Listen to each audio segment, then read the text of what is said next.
Salam sejahtera Malaysia, denyut nadi suara rakyat bergema di channel ini. Jangan lupa tekan butang subscribe, like dan share. Malaysia kita punya, cintai Malaysiaku, kita jaga kita.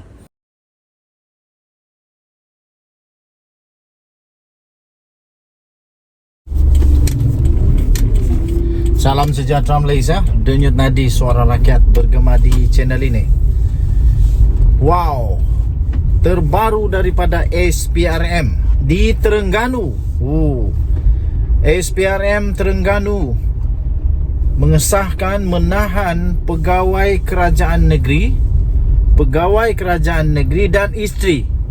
Waduh, ini satu kejutan yang baru daripada SPRM untuk kerajaan negeri Terengganu yang baru saja menang PRN yang lalu.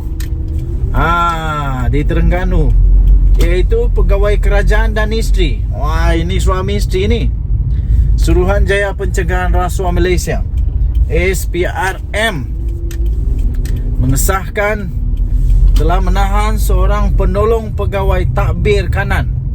Bos-bos ni kalau penolong pegawai takbir kanan, sebuah jabatan di kerajaan negeri Terengganu, dan isterinya kerana disyaki telah menyalahgunakan jawatan sejak tahun 2021 sehingga tahun 2022. Puaslah dia.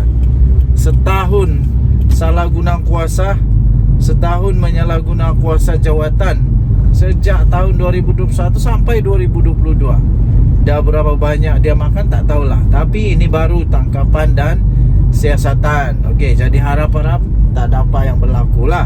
Harap-harap SPRM dapat menyiasat kes ini dengan cara yang paling telus. Menurut sumber, suspek itu disyaki telah memberi kira-kira 70 perolehan pembaikan kereta kenderaan bernilai banyak ni, dengan anggaran RM130,000 kepada syarikat milik isterinya. Wah, suspek juga disyaki mengesyorkan kerja-kerja pembaikan kenderaan jabatan berkenaan kepada bengkel yang dimiliki oleh sebuah koperasi yang mana suspek merupakan ahli lembaga pengarah ataupun ahli lembaga koperasi dan merangkap setiausaha jawatan kuasa perdagangan koperasi tersebut. Ini SPRM memang sekarang ini patut dibanggakan. Inilah yang terbaik, supaya tiada lagi ketirisan, tiada lagi salah guna kuasa, dan rakyat benar-benar dapat terasa wang khas yang sepatutnya untuk dimajukan, memajukan negara, untuk memajukan rakyat, tidak disalahguna oleh manusia-manusia yang nak jadi kaya sendiri. Las-las rakyat yang merana. Difahamkan kedua-dua pasangan suami isteri itu berusia lewat 50 tahun itu ditahan di pejabat SPRM negeri Terengganu semasa mereka hadir memberi keterangan dan dijangka akan dibawa ke Mahkamah Magistrat Kuala Terengganu esok bagi permohonan reman. Habis. Tuan-tuan dan puan-puan, kesian. Segala usaha berpuluh-puluh tahun kerja dengan baik akhirnya musnah begitu saja. Hanya kerana 130,000 kalau didapati bersalah, musnah seluruh kehidupan. Kerana itu seluruh rakyat Malaysia, terutamanya pada siapa sajalah rakyat Malaysia yang ada kuasa, yang ada risiko terperangkap dengan rasuah, penyalahgunaan kuasa, penyelewengan dan sebagainya, berhati-hatilah. Dekatkan diri dengan Tuhan supaya takut untuk buat dosa.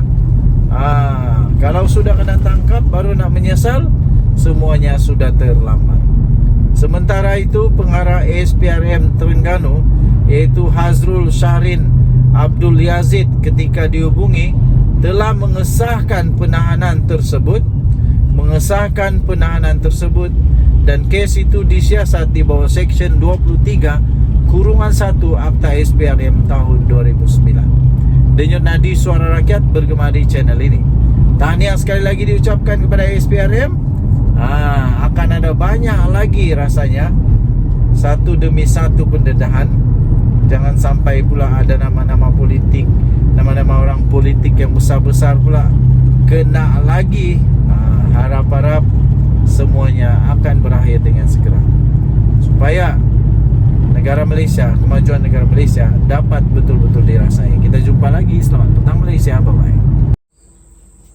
Salam sejahtera Malaysia. Berikutan kekalahan teruk Barisan Nasional UMNO di dalam PRN baru-baru ini, ramailah pemimpin-pemimpin daripada UMNO BN yang mulai mendesak bermacam-macam, termasuklah supaya kepimpinan tertinggi parti itu untuk meletak jawatan dan juga ditukarkan. Terbaru ini, veteran politik daripada UMNO, Kulit, Tengku Razali Hamzah, akhirnya buka mulut.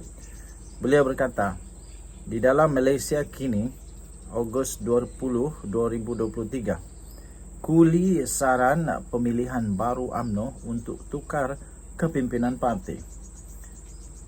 Seluruh kepimpinan UMNO harus bertanggungjawab terhadap prestasi buruk parti itu pada pilihan raya negeri PRN baru-baru ini, kata bekas ahli parlimen Gua Musang Tengku Razali Hamzah.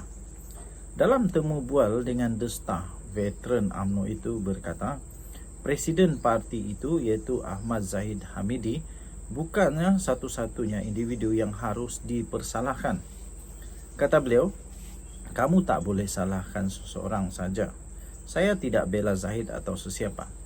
Kita hanya bercakap tentang menang dan kalah. Dan kepimpinan secara keseluruhan perlu bertanggungjawab atas kekalahan ini, kata Tengku Razali, atau lebih mesra dengan panggilan Kuli. Kuli berkata, sekiranya UMNO tidak berhati-hati, ia mungkin akan menyebabkan kehancuran kepada parti itu. Katanya, jadi saya meletakkan semua kesalahan kepada kepimpinan parti. Jika kamu mahu seseorang disingkirkan, seluruh kepimpinan perlu disingkirkan dan kita mesti rombak parti. Katanya dipetik sebagai berkata. Kuli berkata, usaha merombak UMNO boleh dibuat melalui pemilihan parti, walaupun parti itu baru saja selesai melaksanakan pemilihannya 5 bulan lalu. Sebelum ini, UMNO bersetuju 2 jawatan tertinggi parti itu tidak dipertandingkan, yang membolehkan Zahid dan timbalannya iaitu Muhammad Hassan mempertahankan jawatan mereka tanpa bertanding. Katanya, kita mesti adakan pemilihan parti baru. Ini barulah yang sebenarnya. Kalau tidak, jangan cakaplah, kata Tengku Razali. Bekas ahli parlimen selama 8 penggal itu berkata, dia tidak nampak calon lain yang sesuai untuk menggantikan Zahid dan sebarang cadangan sedemikian perlu dibuat oleh lebih ramai ahli UMNO. Bagaimanapun, Kuli berkata beberapa perkara perlu dipertimbangkan, termasuk pemimpin berkenaan mesti tahu apa itu Melayu dan memahami perlembagaan persekutuan. Kuli berkata dia percaya sokongan orang Melayu merupakan kunci utama bagi kerajaan yang stabil. Kamu boleh mendapat undi yang bercampur-campur yang diperolehi PAS atau PN hari ini, tetapi itu tidak mencukupi untuk memartabatkan negara bersama-sama, katanya. Tambahnya lagi, selama ini dari tahun 1955 kita stabil dalam tanda kurungan kerana orang Melayu, katanya, seperti yang dipetik oleh The Star. Ramai orang risau mengenai Anwar. Bolehkah Anwar dapat sokongan semua pengundi Melayu ini? Jika orang Melayu tidak bersama kamu, kamu tidak memiliki kerajaan yang stabil, katanya. Tambahnya lagi, dia boleh mendapat majoriti 2/3 atau apa saja di parlimen. Tetapi adakah dia mendapat sokongan besar orang Melayu di belakangnya? Katanya sambil menegaskan, sokongan daripada bukan Melayu juga penting untuk mendapatkan kestabilan. BN dan PH meletakkan seramai 108 calon pilihan raya di 6 negeri baru-baru ini, namun hanya 19 daripada mereka menang di kerusi yang dipertandingkan. UMNO disapu bersih di Kedah dan Terengganu, manakala hanya 1 calon daripada parti itu menang di Kelantan. Denyut nadi suara rakyat bergema di channel ini. Bye-bye.